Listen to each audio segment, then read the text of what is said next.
Well, I'm an archaeologist, but I don't feel like a technician. I see my profession as historian who is practicing archaeology. And my work is in three avenues, so to speak, three lines. First of all, I'm doing, the usual conservative archaeology. I'm excavating at the site of Megiddo, and I'm doing archaeological work in the Negev and so on. Secondly, more and more in recent years, I have turned into the side of archaeosciences, which means incorporation of methods from the exact and life sciences to archaeology. So I am doing project on paleoclimate, I'm doing project in ancient DNA, I'm working with mathematicians on studying ancient inscriptions, and I'm doing radiocarbon dating and so on. This is becoming a very important side of archaeology. Modern archaeology is more and more on this side. And finally, I have another hat, which once in a while I put on my head. I am also doing biblical history. I am deeply interested in biblical studies. I'm reading a lot about biblical studies, and I'm more and more courageous now to write my own articles on topics which are related to biblical studies, related to archaeology or not, sometimes pure criticism as well. So this is my professional work. I went to Megiddo 21 years ago with the goal to recheck the entire stratigraphic scheme of the Levant in the Bronze and Iron Ages and the entire chronological system. Megiddo is the cradle of biblical archaeology, or archaeology of the Levant, if you wish. Everything starts there. All the problems are related to this site, and I felt that in order to understand better the archaeology of the history of the Bronze Age and the Iron Age, I need to go to the central site.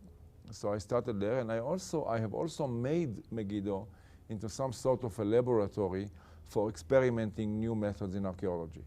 So, for instance, Megiddo was one of the first sites where you could see a laboratory, a chemistry, if you wish, laboratory, checking sediments on site.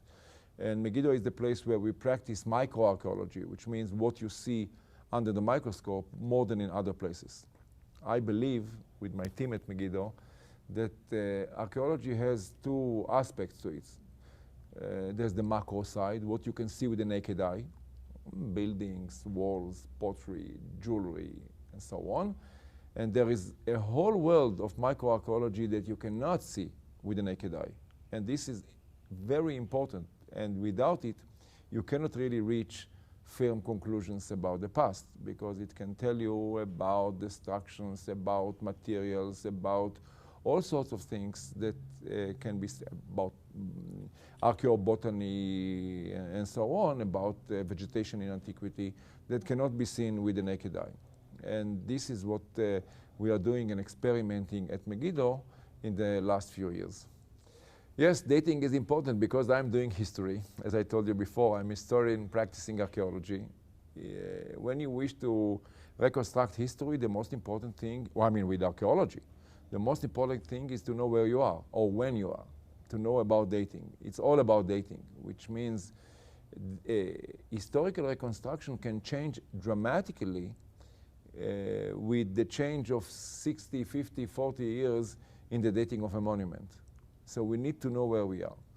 Traditional dating in archaeology was based very much on one's understanding of the biblical testimony, but this brought about many circular argumentations, which are less than ideal, of course. So 20 years ago, when I started this big debate regarding the chronology of the Iron Age layers and Iron Age monuments, a debate which is essential for reconstructing biblical history, right?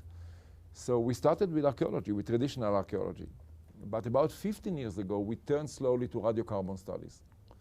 And basically what I suggested is that there has been a major mistake in dating because of this circular argument, and that between the 11th century BC and the end of the 9th century BC, there was a mistake of about 50, 60, 70 years in the dating. And this is what some of my colleagues in Europe later called the Finkelstei correction, which means if you correct the dating, you come up with a different history. And I started, by arguing my arguments, according to traditional concepts of archaeology.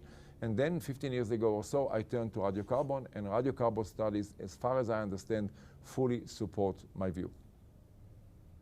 A very uneasy relationship, but I still think that it can be done, which means I think the reconstruction of the history of ancient Israel in the Iron Age, Persian period, and Hellenistic is extremely important for those who are interested in history, in archaeology, in biblical studies, in theology, in other fields, anthropology as well. And this can be done, but it should be done in a different way than before. It should be done highly professionally on the side of archaeology, with dating, direct dating, radiocarbon dating, and so on of finds. It must be done with the ancient record, the records of the ancient Near East, mainly Assyrian records, but also others. And then, of course, the biblical material. The Bible cannot be ignored. The Bible is important. Even if part of the material is not exactly history, but more on the side of layers of myth, still those layers depict the ideas of the people who put them in writing. And it is extremely important, but it is important to use the Bible critically. And here I stand with more and more on the side of Central European scholarship, which means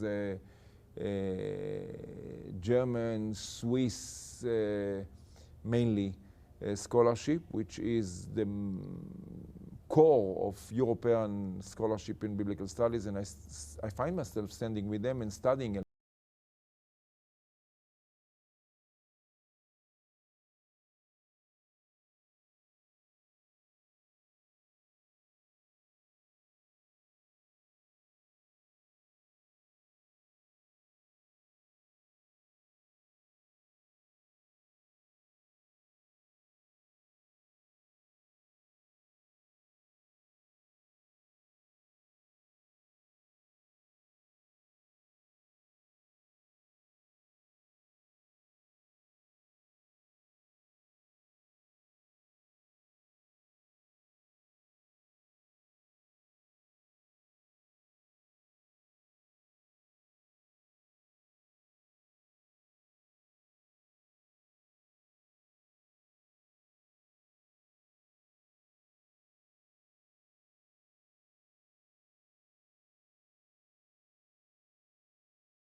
Dimensional situation.